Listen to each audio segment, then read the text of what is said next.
As the temps start rising, I feel the familiar urge to refresh my closet, but I don't want to waste money on pieces I'll only wear once or for just one season. Thankfully, Quince changes that.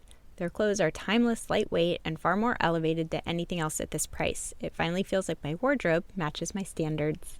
The best part is that Quince only works with factories that use safe, ethical, and responsible manufacturing practices and premium fabrics and finishes, so you get to look good while feeling good.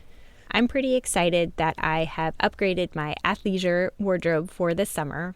I bought a sweatshirt and a pair of wide-leg flow pants that are two of the softest items I own, and I plan to live in them. So join me in giving your summer closet an upgrade with Quince. Go to quince.com/POTC for free shipping on your order and 365-day returns. That's QUINCE.com/POTC to get free shipping and 365-day returns. Quince.com/POTC. One of the things that I try to urge people to think about is, even though we know there are a lot of negative consequences of excessive regret, there are a lot of productive and positive qualities of regret, which is probably why it's evolved. That was Robert Leahy on Psychologists Off the Clock.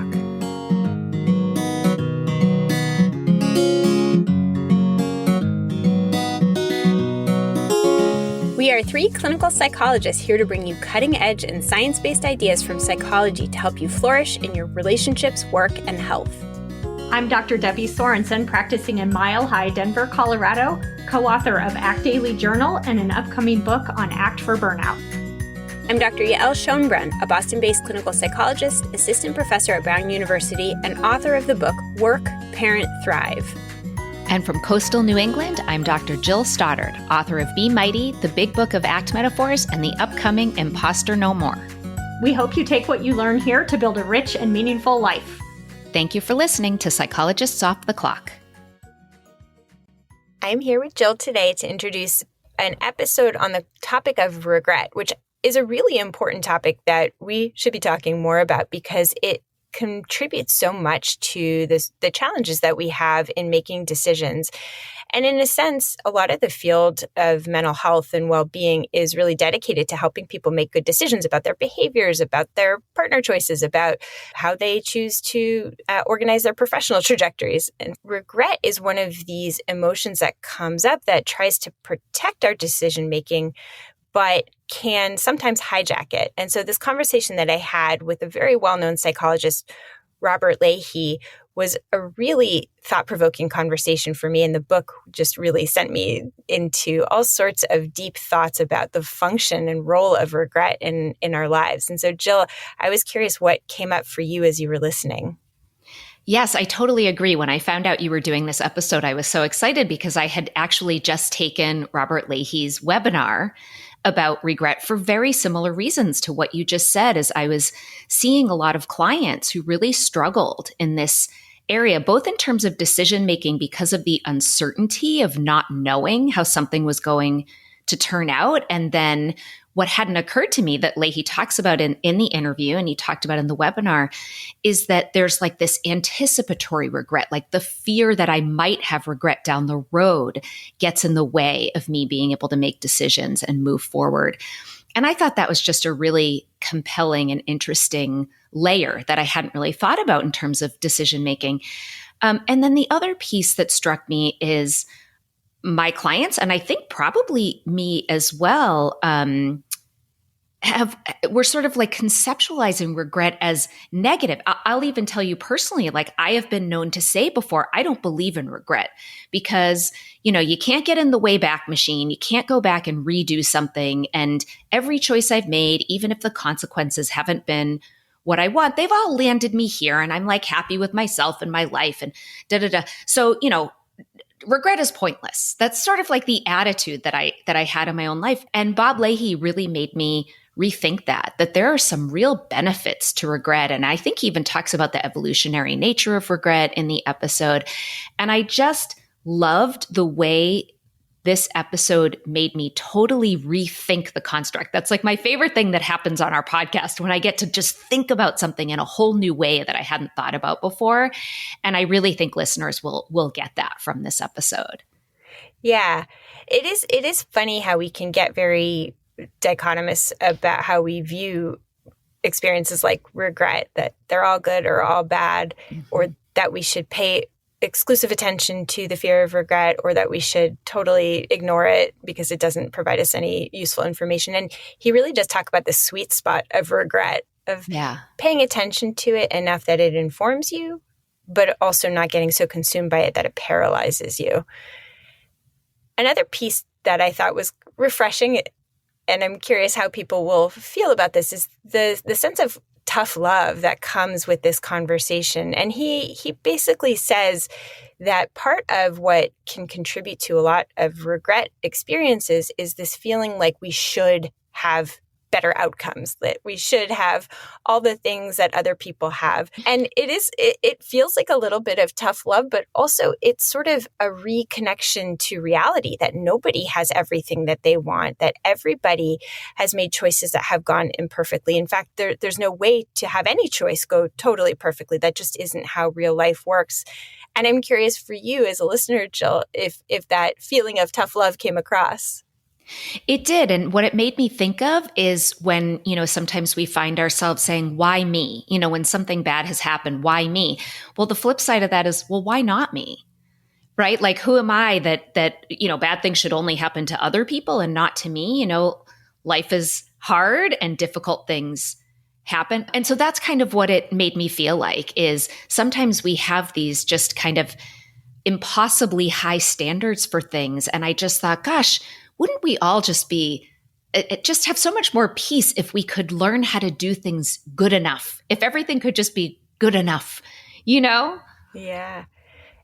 And that ties into the part of the conversation that we had about maximizing versus satisficing. So I hope that people listen all the way through, because there's a lot of really great tools that he offers that you can practice to make more skillful decisions that are informed by regret rather than hampered by regret.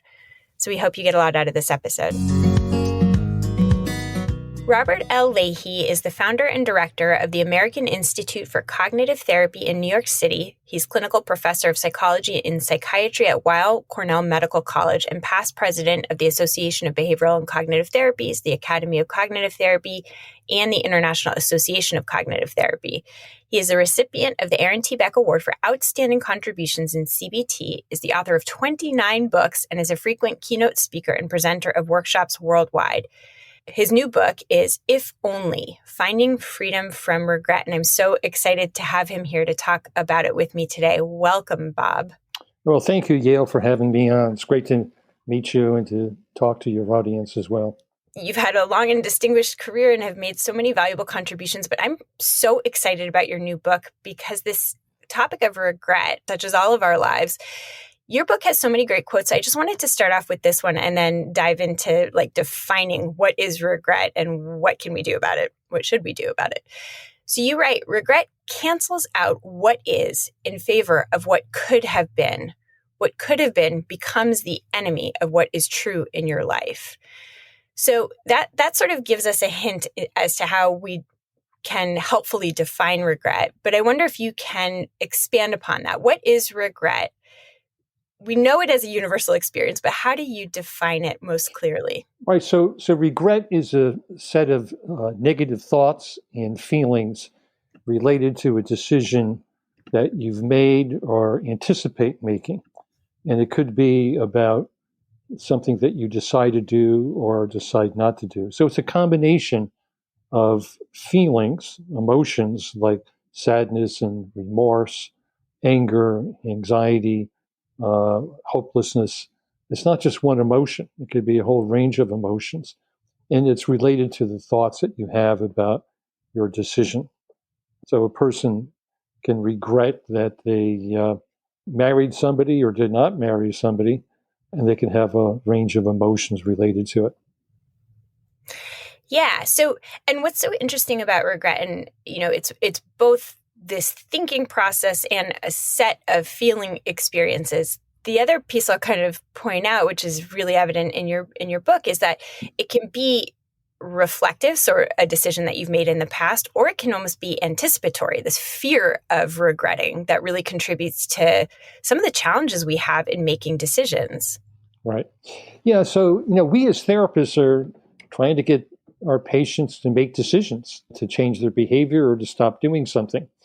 And one way of thinking about what we might call anticipatory or prospective regret is if I do this, what's going to happen? Or if I don't do this, what's going to happen? So, for example, in the area of behavioral medicine, half the people who are prescribed medication for high blood pressure a year later don't take the medication.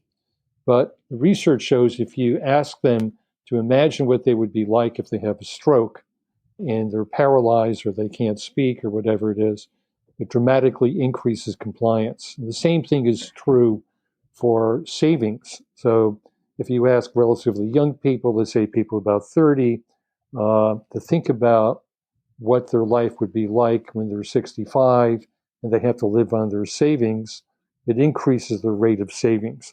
So this is where you can think about prospective regret, anticipating it and using it in a productive way to think about, oh, I would regret if I were 65, I had no money to live on, or I would regret if I had a stroke.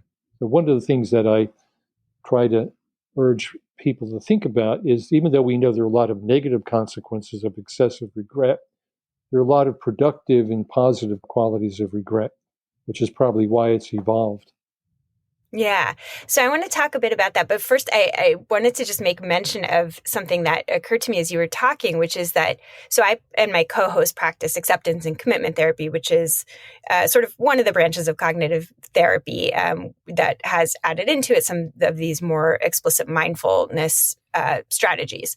But one of the really traditional, prototypical exercises in acceptance and commitment therapy is something called the eulogy exercise. And it is almost that, using the anticipatory or prospective regret to really think through, in this moment in my life, what do I want to stand for? Given that at my funeral, I want people to be talking about me in such and such way. Mm-hmm. And so you're really using that as a therapeutic tool to help people think forward so that they can inform their present day decisions. Well, people have actually studied the deathbed regrets that people have. And what they tend to be is, I wish I had spent more time with my friends. I wish I didn't work as hard. I wish I had more fun. I wish I was true to my feelings. So, it's interesting. The idea of the deathbed regrets, it kind of goes back to a short novel by Tolstoy, The Death of Ivan Ilyich, where he's lying in his deathbed and thinking about how he had worked so hard, but what a waste of time it was, So Yeah. I think it's important to sometimes, we often think live in the present moment, but one could argue the only creature that lives completely in a present moment is a mosquito. Well, one way of thinking about your life is a series of selves, what was called multiple selves.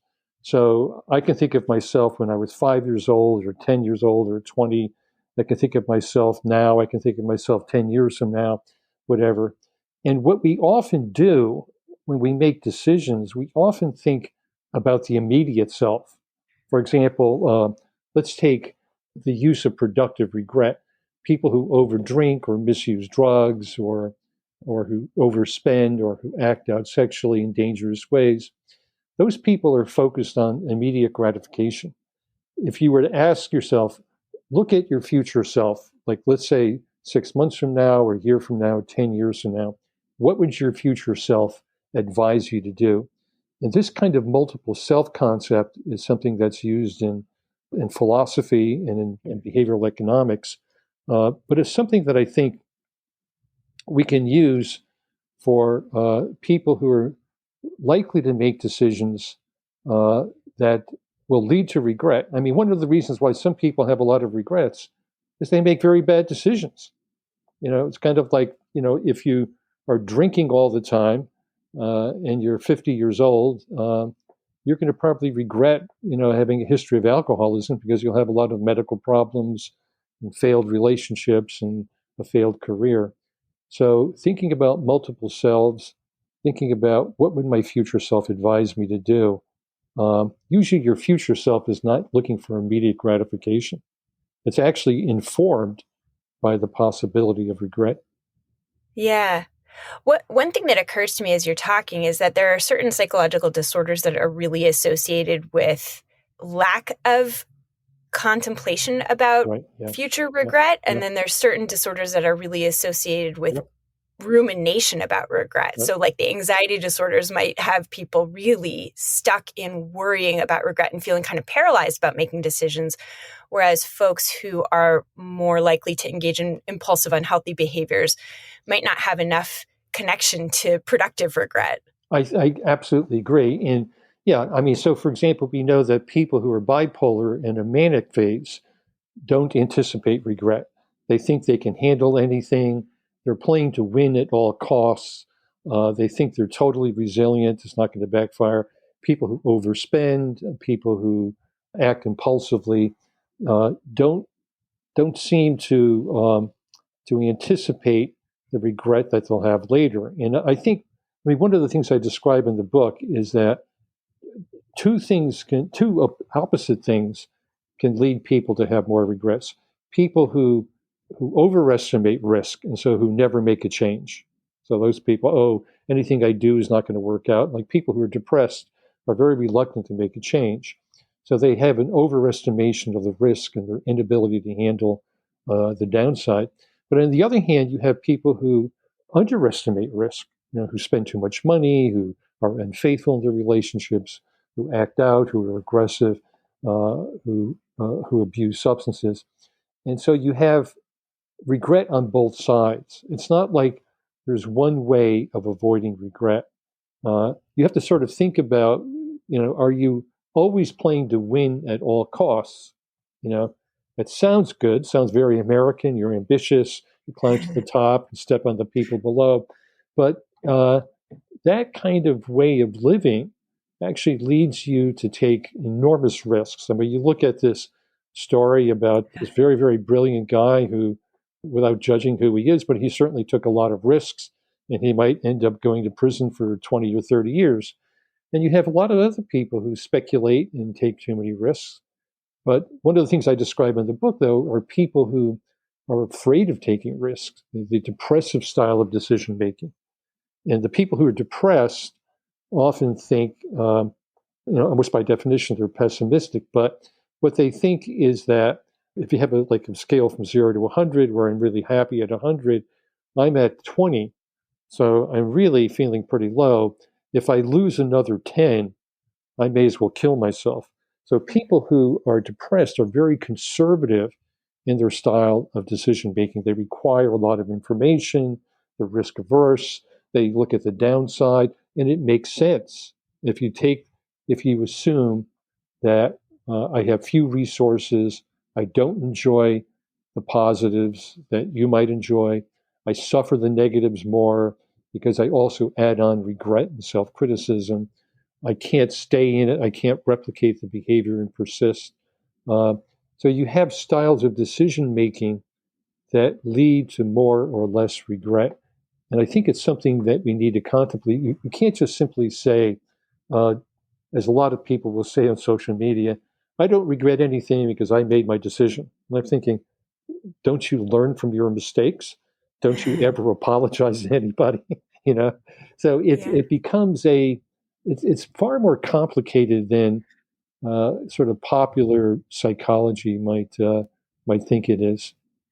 Right. It's like that Aristotelian idea, and you have this in your book of like you want to have the right amount of regret in the right way at the right time in the right place, right? Exactly. That we want to be connected to regret, but there are more and less helpful ways to do that. And that's kind of what, as you write about, that's what distinguishes productive regret from less helpful regret, from unproductive regret.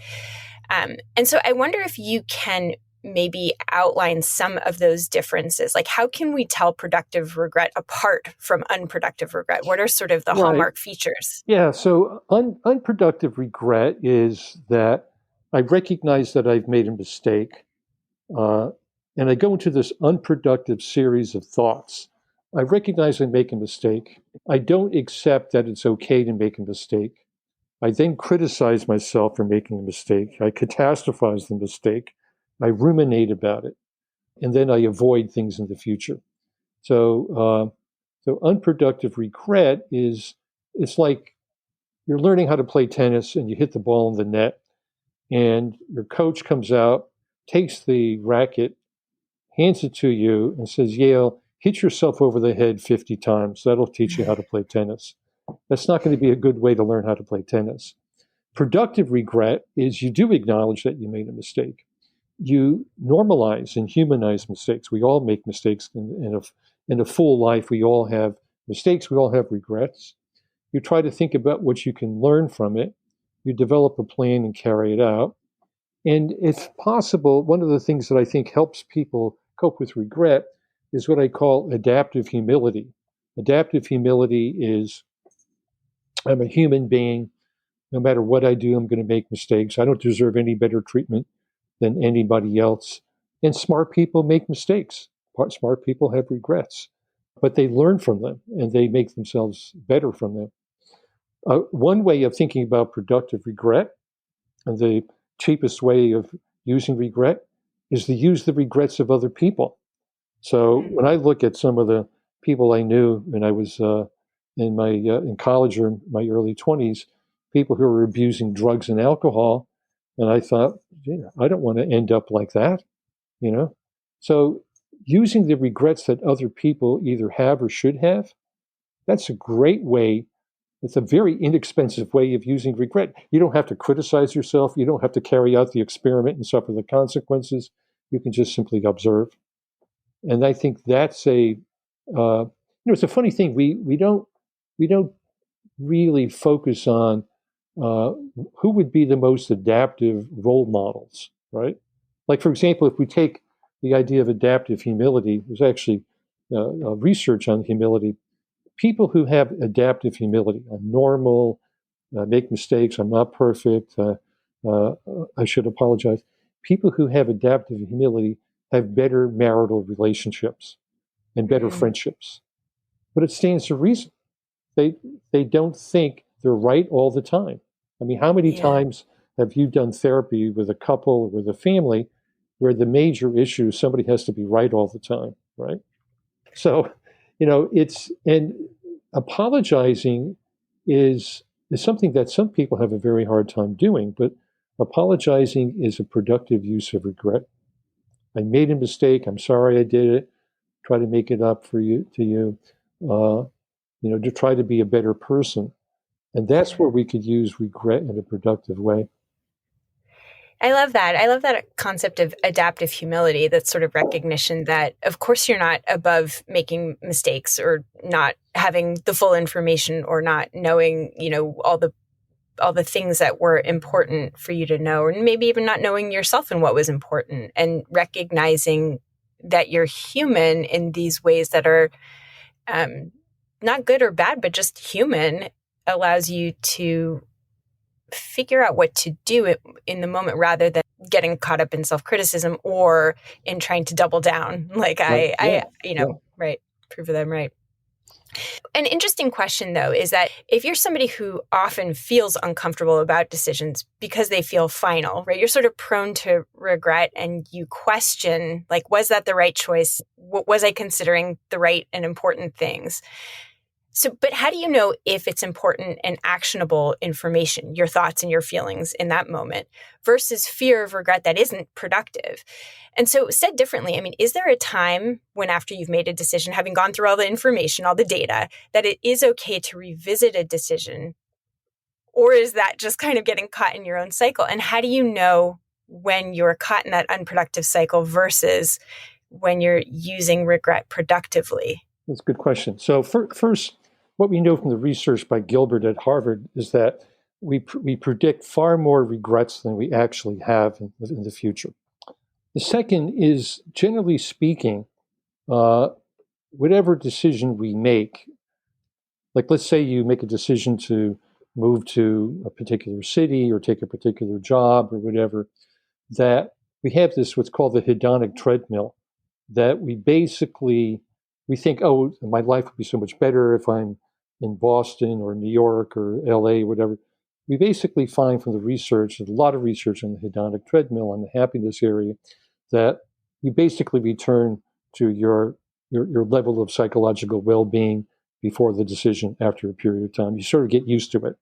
So we basically are resilient. And there's a lot of research for almost everything that shows that even after major life events like the loss of a limb or bankruptcy or loss of a job or divorce, that about 85% of people a year after are back to their pre-existing psychological well-being. So one is that we get used to it. Second is that you're never going to get everything you want. We live in a world of, we kind of brand the idea of a completely fulfilling life. I don't know anybody who has a completely fulfilling life. This is like except on social media. Well, social media, right? Yeah. What's interesting, the more time you spend on social media, the more depressed you get. So, so it's like the Holy Grail gone bad, right? So nobody has a perfect life. You don't need a perfect life. For 99% of the history of mankind, people live close to subsistence. So, I mean, in the 1780s, people in Paris spent 25% of their annual income on bread. So we often have this kind of what I call existential perfectionism, that I'm going to have this fulfilled life. My work is going to be exciting. My relationship's going to be wonderful. Everything's going to be great all the time. I'm going to be happy. I'm going to take all of these retreats and be completely fulfilled. It's all a fiction. Or I'll take these drugs and that'll change my life. I'll have a great insight. What we don't realize is that you have to live in the real world. And no matter what you do, bad things are going to happen. Everybody's going to die. You're going to be disappointed. You're going to be disillusioned. That doesn't mean you're a cynic or you're pessimistic. It just means that you're living in the real world. Like, I'm living in New York City, and it's expensive. Crowded at times. It's not as beautiful as the countryside, but everything is a matter of trade-offs. And so the idea of that a good decision and a bad decision or a good outcome, bad outcome, it's really about trade-offs. The other part of it is all decisions are made under uncertainty. This is what decision-making theorists called bounded rationality. We only have a certain amount of information. We make decisions in real time. So if a person is thinking about taking a job, you don't know what that job is going to be like until after the fact. You don't know what your life will be like without that job until after the fact. So we always make decisions under uncertainty. No matter how much information we seek out, we still won't have all the information. The other part of it is if we spend a lot of time seeking out information. For example, a young man a number of years ago was putting off making a commitment, a relationship, and said, well, he knew this woman for 5 years. I'm thinking, if you keep putting this off, she might leave. And this would be the opportunity cost, right? So if he keeps putting it off and she says, well, why do I want to marry somebody who can't make a decision to get married to me? And of course, he thought, well, maybe somebody better will come along. This is, again, the Holy Grail, the perfectionistic, the maximizer that, Herbert Simon talked about in 1950. I have to have the very best. There are 8 billion people in the world. I have to have the very best. How's that going to happen? And by the way, if you found the very best, why would she want to be with you? So it's kind of like, so you don't need the very best.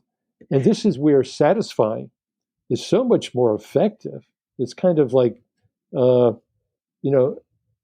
people think that, oh, somebody else comes along who's better, therefore I have to be miserable. No, you don't. What you have to do is make your relationship better than it is now, and that's something you should be doing all the time. And second, you should be focused on gratitude. Like, I grew up very poor. I lived in a housing project. My mother was on welfare. My parents were divorced. My father was an alcoholic. And I think, rather than feeling sorry for myself, I actually think I had a certain benefit. I never took anything for granted. I appreciate almost everything I have because I didn't have any of these things before. And it allows me to relate to people who have less and people who are marginalized and so forth. And it gave me a work ethic.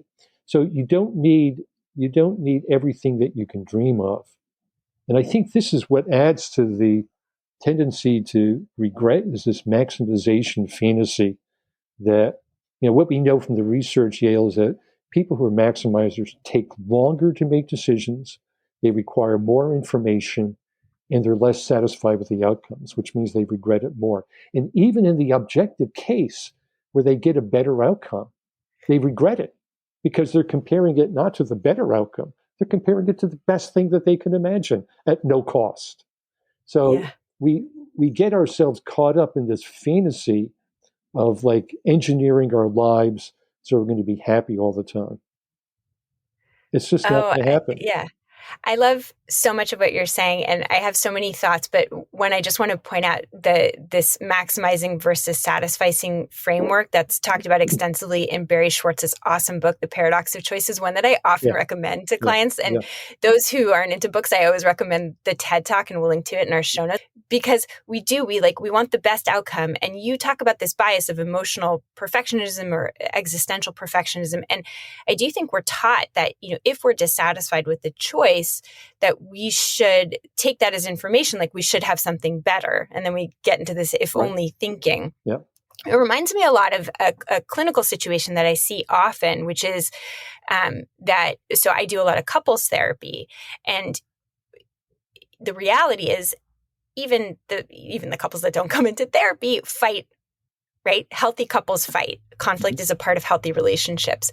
But there's a temptation when we're unhappy with our partner, which inevitably is going to happen, to think maybe I married the wrong person, right? If only, which is such a beautiful title. I love the title of your book. If only I had dated longer and I had found the right person. If only I had married that person that I had that spark with instead of quote unquote settling. And I think on the one hand, it is useful to reflect on the quality of our relationship and to note, like, how often are we fighting with our partner? On the other hand, exactly as you're saying, there's this tendency that we have to drop into this if only thinking that suggests that there's a better outcome that is really not anchored to reality, because the reality is we are going to fight with our partner. The reality is there isn't the perfect person for us out there, because we're going to, butt heads with any partner that we have. And this is kind of a multiple layered question, because I think what you're saying is offering a bit of tough love to people, which is regret is inevitable. Like, life isn't perfect and we can never make the perfect decision. And you had this quote that actually made me laugh, because it's tough love. And you write, the world was not constructed to conform to your expectations. It is what it is. And I'm just curious how clients who are stuck in indecision respond when you suggest this truth, this hard, tough love truth to them. Well, I think they're relieved, because I'm not promising nirvana. I'm not promising the ideal life. I'm insisting that they live in the real world, which has its positives and negatives. And I think one way of looking at it is, there are several things. One is that nothing in the real world can compare with your fantasy. Like, a lot of times people who get involved with somebody who's married to somebody else, and they think, oh, if I were only with that person, my life would be perfect. So they construct this fantasy. And then in some cases they leave their partner, or they whatever, and they end up with this other person. They find out it's not perfect. So nothing can compare to your fantasy. Nothing can compare to your imagination. Second is that even if something better is out there, what is the next thing to do? Is the next thing to spend the rest of your life ruminating and regretting and criticizing and devaluing what you have? Or is the next thing to work the most you can to make your life as good as it can be within limitation? I had a patient a number of years ago who was probably about 5'10", which is relevant to this story. And when we were taking his history, when he was in college, he played for a nationally ranked basketball team, where the guards are like 6'6", and the center is 7'10" or 7'2". And I said, "Gee, I don't mean to be critical of your height, but you're not 6'6". How did you?" He said, he was a partner in a law firm. He said, "I attribute my success in law to the same attitude I had in basketball. I figured out how to play really well within my limitations." And we have a hard time with that in our culture, don't we? We have this kind of thing. We should have no limitation. Everybody can be president. Everybody can be a movie star. I think social media is like, somehow I'm famous because I got a lot of likes today. We have a hard time with the idea of limitation, but limitation is reality testing. And you can live a pretty good life knowing that you can't have everything and you don't need everything. I mean, if you needed everything, we'd have to ask, why would you be the only person in the world who needs everything? You don't know anybody who has everything. You don't know anybody who has everything they want, who's happy all the time, who's, as you say, who doesn't have arguments with their partner. So we need to normalize some of the difficulties in life. Sometimes people come to therapy and they think, oh, you're going to make my life easy. It's like you hire a personal trainer and you want to lose 25 pounds. And you say to the personal trainer, gee, I want you to make my life easy so I can lose weight and be in good shape and I don't have to do anything. And your personal trainer is going to say, I'm going to make your life harder. And I'm going to make your life harder. And what we're going to learn how to do is to endure discomfort. For example, people who take ballet, if you say, gee, did you have a good workout? Yeah, I had a good workout. How do you know it was a good workout? Because it hurt good. It hurt good. It had the right kind of discomfort. And this is what I call constructive discomfort, that we go through life sometimes doing things that are uncomfortable, doing things we don't want to do so we can get what we want to get in our lives. I think it's a much more realistic approach to the way life really is than all of these promises of a perfect life and nirvana and so forth. It reminds me of a really great line that one of my past guests, Dr. Corey Yeager, had, which is, we want to try to make the right decisions, but ultimately we have to make the decisions right for us. Rather than expecting that it just feels right and works right, we have to live with what is and make it work. And it does. It just occurred to me that line really fits in with what you're saying, and the example that you gave of this man who's 5'10", who made basketball in a very elite level work for him. Right. Yeah, he's not going to charge up the middle against a 7'2" center. So. Yeah, and it's an interesting thing. It's kind of like the idea that you're not going to get everything you want, but maybe you can get most of what you need. And one way of dealing with that is to actually prioritize what you need. So I mentioned earlier, what are the deathbed regrets that people have? I didn't spend enough time with my family. I wasn't true to my feelings. I didn't keep up with my friends. I didn't do things that were meaningful to me. I spent too much time at work. Gee, that doesn't sound like the elite life. It sounds like spend time with your partner and your kids and your pets or whatever, and have some leisure time, get some sleep, eat the right food, don't overdrink. It's like we don't need this over the top life, driving a $150,000 car or something in order to be relatively content. And the opposite of regret is contentment. It's not resignation. So here's an exercise I ask people to think about. Think about a moment in your life where you just sort of sat there and you just felt really at peace and content. This is really a very, very nice moment. So I asked a physician this question. And he recalled when he was in medical school in the Midwest, he was sitting outside. There was a pond there, and he was out there with a couple of his friends, and they were looking at the ducks.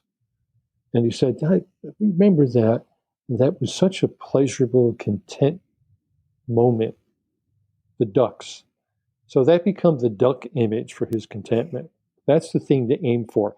Doesn't cost a lot of money to look at a duck and to have pleasure, So it's, if you think about content, a lot of people think, oh, contentment, there's a resistance to contentment. I'm going to lose my edge. I'm not going to have the motivation to try. I'm just going to be resigned. I'll be a loser. Yeah. I've never had somebody come into therapy saying, I really need to see you several times a week and need to be on heavy medication because I'm content with almost everything in my life. But I have heard people, complain that they don't have as much money as they thought they should, or the relationships are not perfect, or they're envious and somebody's getting ahead of them. Yeah, and your advice really fits in too with this maximizing versus satisficing framework, because one of the things that gets recommended within that is that satisficers are really good at setting anchor points, like what feels really important for them to achieve. And then anything above that is icing on the cake, Okay. but they stay focused on what their anchor points are. Right. And I think about this a lot for myself, because when you say sort of like, what's the image of contentment? For me, it's like hanging with my 3 boys and my husband doing Right. nothing, Yeah. like hanging, being That's together, laughing. That's a very classic contentment image, right? Yeah, totally. And at the same time, I'm a really ambitious person, right? I do this podcast, I write books, I see patients, I have a faculty status. And so it's sort of, there's these things that I want to maximize, but having this anchor of contentment with my family is really helpful. In addition, I think it's been helpful for me to say, because I really am familiar with this framework, even in my more ambitious pursuits, what's sort of the satisficing anchor point for me within those? And it's really easy to sort of, you get a book contract and you think, well, couldn't I have gotten a bigger advance or a bigger publisher or more sales? It's so easy to fall into that. But having that pre-established anchor point and saying, you know what, those things would be icing on the cake. But the most important thing is for me to come back to that anchor of, I really wanted to write a book and get this information out in the best way that I could. The other stuff is not in my control. More would be better, but I don't need to worry about it, because I know that for me, this is enough. This is sort of the more fundamental, and it's not a need, it's not a fundamental need, but it's sort of like what I would like to feel like the work that I do is meaningful.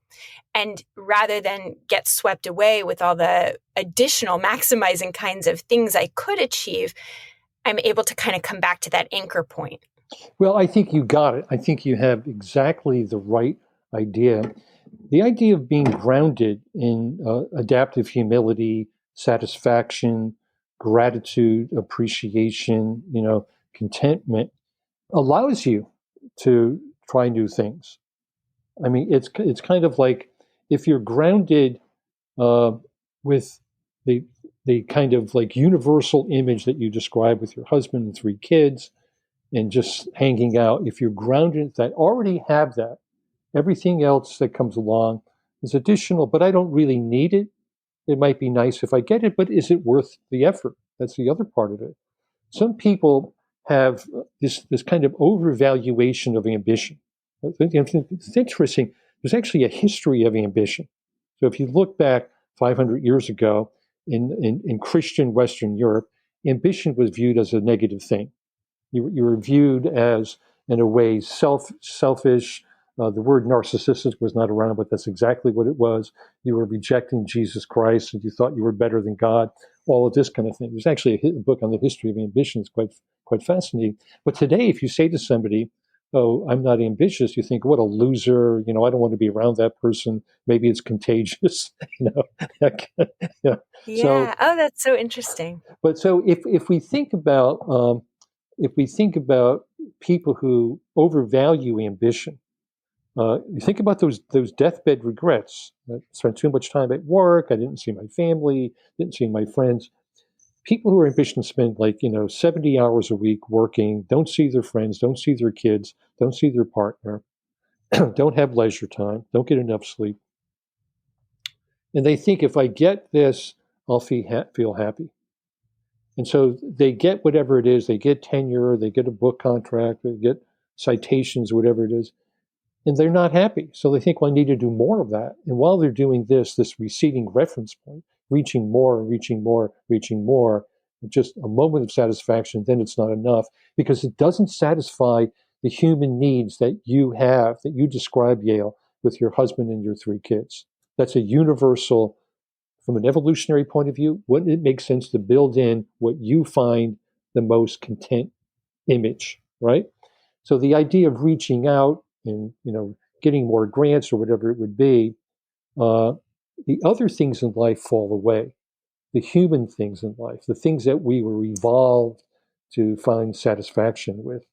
It's an interesting thing that the research overwhelmingly shows that people who have good relationships of all kinds, good intimate relationships, friendships, work relationships, face-to-face contact with people, and feel that they have a meaning for other people and other people have a meaning for me, these people live longer, they're less likely to be depressed, and far less likely to commit suicide, right? None of it has to do with ambition. And in fact, the people who are likely to commit suicide tend to be white males who are ambitious and who are in high level occupations. So it's an interesting thing about contentment because it almost goes against the capitalist idea of trying to manufacture false needs and kind of universal dissatisfaction. Like you don't have the new iPhone 15 or whatever it is. So I was talking with a patient recently whose 9-year-old daughter was being teased by other kids because she didn't have a smartphone. She had a dumb phone. It's a tough thing in this world. It's amazing what people in Ukraine have to go through compared to I this. know. Yeah, we lose perspective. So do you think that regret is a more dominant experience in modern times because we have, in more well-resourced communities, societies, families, because there are more things to have, so there's more things to feel like you could have? In other words, it kind of sets you up to feel disappointed? Yeah. So regret is I think definitely more common today for a variety of reasons. And it depends how far back you go. We live in a culture where we think that if people try harder, they're going to be able to achieve whatever they want to achieve. Right. And you call regret the opportunity emotion. So even having that idea in our mind sets us up to feel like we should be achieving these like high Absolutely. outcomes. Right. Yeah. And what I think part of that is what's called survivor bias. So who do we see in the news? Celebrities. We see movie stars, we see politicians, we see wealthy people like Elon Musk and all these other people. We see the celebrities and we think, oh, that's our comparison level. What we don't see the homeless. We don't see the working class. We don't see the middle class. And so we don't get a sense of the normal distribution. And so we have now this kind of idealized standard that almost nobody is going to achieve, which is a false standard because we don't really know what their real lives are like. So we idealize, oh, this person's a celebrity, even though they've been divorced 5 times and been in 15 rehabs and tried to commit suicide, they must be happy, right? They must be, they have the ideal life. So we have this kind of idealization. The other part of it is social media has had a dramatic effect on depression and anxiety, body image issues. Because, what people do is they say, oh, look at me at this 5-star hotel, having a wonderful time all the time. People post images of what your life should be, and then we buy into it. So the more time that teenage girls watch TikTok, the more likely they are to be anorexic and have body dysmorphic disorder and to attempt suicide. So regret it's the opportunity emotion with the idea, 2 things. One, everything is possible because you're living in America, and so you could be anything you want. And second, you should be incredibly successful and beautiful and rich and interesting and fun all the time. And third, you're missing out because look at all these other people who are having such a great time. So what we know from the research by Jean Twenge and other people at the University of California is that we've had a dramatic increase of narcissism over the last 30 years, especially among young people. And the more time they spend on social media, the more narcissistic they become. Yeah. So, I mean, there is this sense that of these standards that we should be able to achieve and how that gets absorbed into our psyches is something that really sets us up to feel regret. Like there's something wrong with me that I don't. If only I had made this choice, then I would. If I only I had connected with this social group, then I would have this kind of status or that amount of money. Or if only I had married the right person, then I wouldn't be miserable all the time, right? Look at all these happy people who found their partners. Yeah, it's like looking at life as status seeking and acquisition and so forth. What's interesting is that you never hear people say, people who say that uh, uh, if only I had not been content, if only I had not been satisfied, if only I didn't have so much gratitude and appreciation and compassion, my life would be better, right?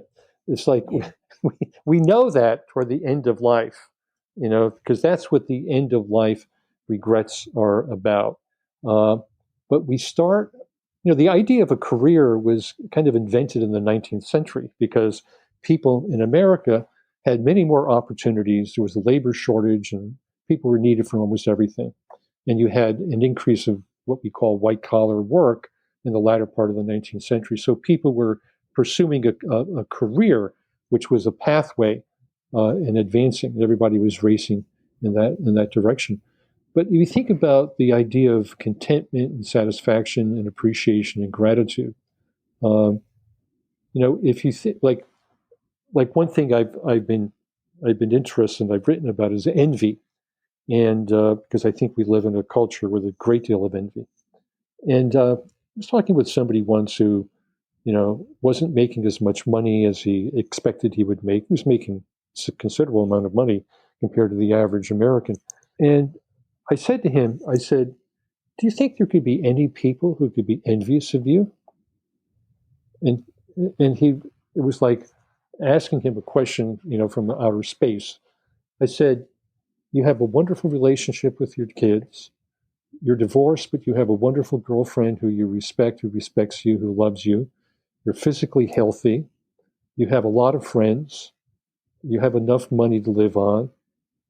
Do you think there could be people who are envious of you? And it never occurred to him because he was always comparing himself upwards. He was always thinking, if I had pursued something else, I would be up here, as if the people up here are happy all the time. The people up here are comparing themselves to people farther up. Or they're saying, gee, I have all this money. Why am I not happy? So we have to look at what makes people happy. Good relationships, adaptive humility, gratitude, appreciation. I was talking with a patient who's Orthodox Jewish guy, and he was talking about the mezuzah, like on the threshold, the door as you walk out. And he said, you know what that is? It's sort of, when I touch that, when I leave the house, the apartment, it reminds me that God's presence is everywhere, pervades everything. And I thought, I was raised Catholic, and I thought, my God, what an absolutely beautiful sentiment. It's like wherever I am, I meet a stranger, or I eat food, or I see the sky, or I reflect on my family, it's the presence of God, the eternal presence. And I just thought it was a beautiful sentiment of contentment and gratitude and satisfaction and humility. Now, how likely is somebody with that kind of sentiment want to kill themselves, right? That's not a sentiment of ambition or acquisition. It's a sentiment of, no matter what, I'm grounded in this reality that it could be different. So one exercise that I often use with people is what I call the negation exercise. Imagine everything's been taken away. Your body, all your senses, your family, your possessions, your career. You are nothing. And we'll do a role play, and I'll give you back one thing at a time if you can prove to me that you appreciate it. So I'm going to play God. And a friend of mine said, talk about miscasting. He said, maybe Morgan Freeman should be playing this. But, so anyway. I know you have a very distinguished presence. It could work. Uh, so you do this exercise with almost anybody, and no matter how macho they are or how ambitious they are, what do they want back first? They want back their children. They want back their partner. They want back their senses. And you have to tell me what you appreciate about them. In other words, your eyes are open. It's a revelation. And I've never had anybody said, I want back that $1 million, or I want back that car, or whatever.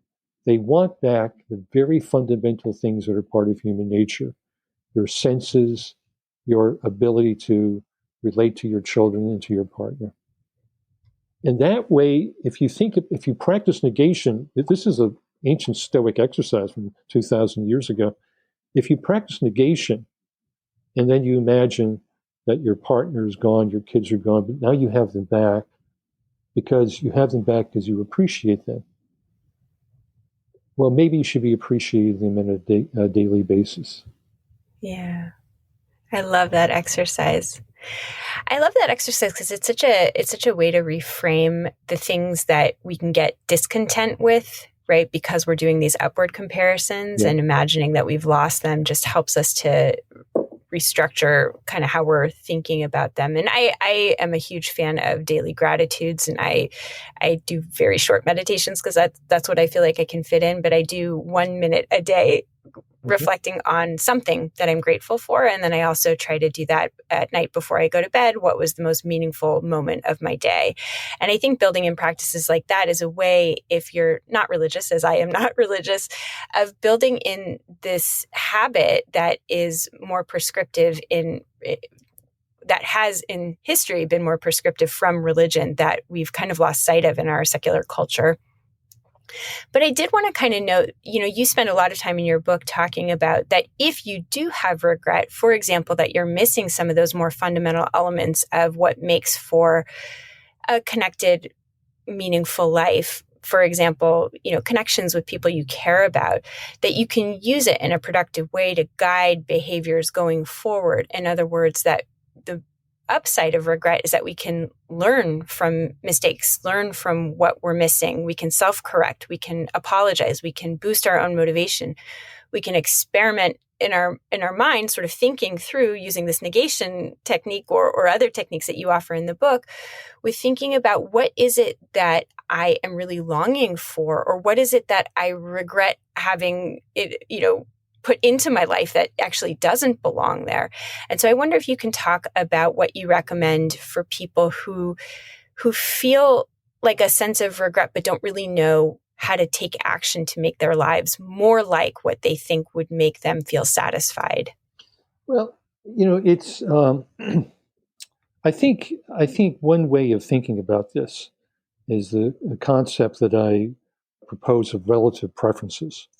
So very likely you're not going to be in a position where even if you work at something, you're going to get everything you want in your job, or your relationship, where you live, or your life.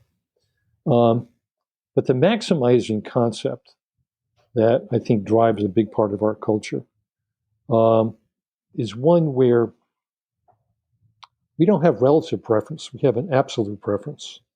I want this. My partner should be this. So I was talking with somebody a while back, and he expected that his wife was going to retire. This is a second marriage, both are widowed, and but she wanted to continue working part-time. And he said, that's not what I expected. And I said, well, you're right, that's not what you expected. But the thing about expectations, you can change your expectations to match reality. He said, what are you talking about? It's an expectation. I said, an expectation is a thought. It's like in New York City, you see these stands where the buses are, where they have the schedule, like the Second Avenue buses coming at 9:12 and 9:24, 9:36. The only people who look at the schedule are tourists. People who live in New York Never look at They the know schedule. better. Because because you're sitting there at It's nine true in twelve. Boston Where, too. where's the bus? 9:36. 3 buses come at the same bus at the same time. So you need to change your expectations to match reality, and you need to look at relative preferences. So let's think about your relationship or your career as a basket of goods, like a buffet. It's a buffet. They have a lot of different things, but they don't have your favorite thing, and they never will, right? But look at all the other things here. You know, what if you were to have this flexibility that I'm going to work hard at appreciating and you know recognizing how lucky I might be to have some of these other things on this buffet table. And one way of doing it is to compare somebody who doesn't have a buffet table. So it's kind of you don't want to be a glutton for ambition. Uh, what you want to be is somebody who is willing to work hard, but to recognize there are limits of working hard. And the limits of working hard is how much time do you spend with your family? How much time do you spend on other things? It's like Aristotle would say, would be to have the balance in your life. Yeah. The And sweet balance spot. is a Yeah. hard thing. In Europe, in America, we say, you know, they, that person works like a dog. Although I think it's very hard to get a dog to work hard for a long period of time. That's true. That's a funny saying. I hadn't thought about That that. person works like a dog. In Europe, they say that person works like an American. Oh, Like Americans yeah. have vacation time they don't take. Right. Right?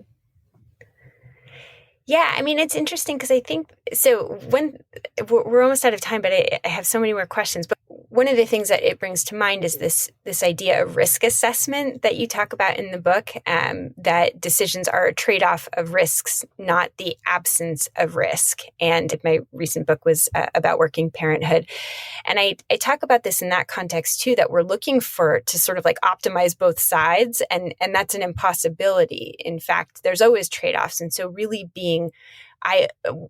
entering into decisions with our eyes open, that every time we choose something, we're also choosing away from something else. And that and in your book, you write that risk assessment is really central to managing our regret. So I wonder if you could say a bit about that. Right. It's interesting because, you were saying earlier that people are anxious and depressed are often risk averse. They're afraid of taking a risk because they equate a risk always with a bad outcome. They can't recover from losses and all of that. But there are people who take too many risks. And it's interesting, how do we assess how risky something is? And there's a lot of research in the field of behavioral economics and cognitive science. For example, during the pandemic and people not wearing masks, not getting the vaccination, the whole thing. Oh, it's too. there's no risk of, or the risk of getting COVID and dying is very low. I know people who didn't wear a mask or didn't, get the vaccination, who did not die from COVID. So in that case, some people will underestimate risk. And what they do is, there are a number of errors in thinking. What they do is they use anecdotes. They don't use probabilities. For example, we know now that people who have not been vaccinated are 17 times more likely to die from COVID than people who have been vaccinated. And we have a less virulent version of COVID going around. That they focus on anecdotes, they ignore probability. They have a concept which I call Russian roulette, which is that, I haven't been, wearing a mask, or I haven't been doing these things or whatever, and nothing bad has happened yet. That's like saying, I have a gun that has 6 chambers, there's 1 bullet in it. I pull the trigger 5 times, nothing's happened. I must be safe. So there's cumulative risk, cumulative exposure. So we often don't calculate risk rationally. And people who underestimate risk are going to have are much more likely to have a bad outcome at some point. People who drive too fast, don't wear a seatbelt, unprotected sex, whatever. Certain things like the hedonic thing. If it feels good, it can't be risky. So unprotected sex or drugs or alcohol, whatever, they may feel good, and so we underestimate the risk of it. The other part of it is overestimating risk. And, it's like all the bad news all the time. That's what cable news is. And it's interesting. The more time people spend watching the news, the less accurate they are about the political or news. Googling symptoms, Or Googling right? So symptoms, it's not right. I think that right. There's so many ways that we can really get caught up in all the risks that can be really paralyzing for decision making. Right. Yeah, we Google. We have this. Google-itis. We're constantly searching for the bad news, and so when we do that, we don't. It's like a selective search. It's like, oh, let me see. Is there some reason why I should be anxious? Oh, I know. I have this file called my anxiety file of all the possible bad things that could happen. And I go into that file. Oh my God, I feel so anxious now. So it's accessibility that I can get this, the salient images, if it doesn't bleed, it doesn't lead. And so we then begin overestimating the risk. But life is risk versus risk. The risk of doing something, the risk of not doing something. There's no risk-free alternative. There's no free lunch, but at least there's a lunch. I like that. It was interesting too, because there's two things that I'm thinking of. There's Emily Oster has this terrific newsletter that I recommend to anybody who's a parent. It's wonderful. And she had this piece that came out yesterday in the newsletter that there's no option C, right? You could pick A or B, and A or B both have pluses and minuses, but there's not some fantasy option C that is risk-free. They all have risk. And if you find an option C, it too will have risk, but there's no magical option C. Yeah. The other thing I'm thinking of is Time Magazine just came out with a series of interviews with happiness researchers, and one of them was written by Marty Seligman. It was all about catastrophizing, and he writes how he's a catastrophizer, but because he's so invested in this research, he sort of developed a set of practices because he's aware that he always getting caught up in all the worst possible outcomes is not good for one's mental health. And so, we need to sort of figure out how to unhook from those tendencies and do a more accurate risk assessment while recognizing that risk is to some extent unavoidable, but that focusing on it with all of our attention and energy is not, it has diminishing returns. Right. So I agree with Marty about catastrophizing, that concept that Beck developed many years ago, and Albert Ellis with awfulizing back in probably the late 50s. I think there's another catastrophe that we overlook. It's the catastrophe of not living your life. It's like somebody who says, well, I got hurt and relationship broke up, and I don't want to get hurt again, so I'm not going to fall in love, right? So you can think about, people will say, I don't want to get hurt because I might fall in love. I said, well, I actually guarantee that if you fall in love, you'll get hurt. Oh my God, how pessimistic. Well, here's what I think. That one of you is going to die, and you'll get hurt if your partner dies, or you'll certainly get hurt if you die, right? So we all get hurt. And one of the things that I think we often think is that we want to end suffering, which I agree we want to minimize suffering. I was talking with a psychologist a number of years ago, a very prominent person who came up to me after and said, my wife died 6 months ago, and I'm still not over it. We have been together 38 years, and she had a long cancer. We knew it was the right time, but I'm not over it. And I said, well, I actually hope you don't get over it. I hope that you're able to feel the pain of losing somebody you've loved for 38 years and raising children, having grandchildren, the love of your life, that life is not a matter of not suffering. It's a matter of living a life worth suffering for. And so you should think about building your life that's large enough to contain that suffering. A life that you go on, you have other meaningful relationships, But if you look back at losing your wife, you should be open to that sadness and that loss. Your heart is broken, but you can repair your heart and you can build a life worth suffering for. And I think that's something of a relief for people to think that suffering is part of life. It's part of life because life matters. Things count in life. You're not the stoic who's just standing back and just accepting and everything is what it is. We have to be accepting of the suffering that we have by virtue of the love that we have.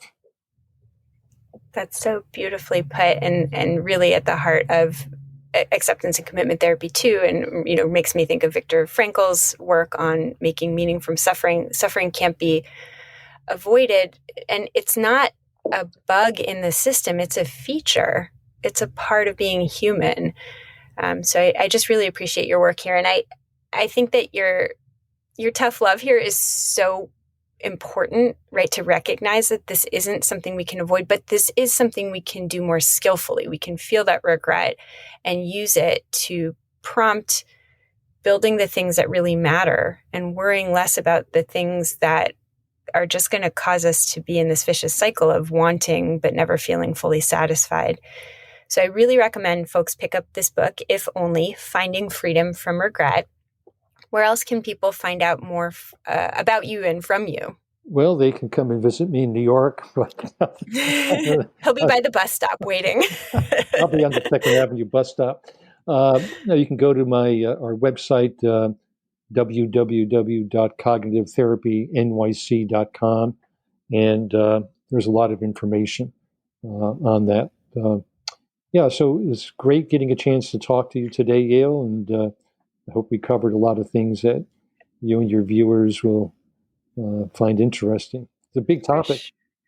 It's a big topic. And I will say that I actually have like another dozen questions that I didn't have a chance to talk to you about because this book is just full of ideas and recommendations and research. So we gave you a taste of it, but it was such an honor to speak with you. You're such a legend in the field of psychology, and I was really excited to have the opportunity to speak with you today. Thank you so much for making the time. Well, you're very kind. Thank you so much.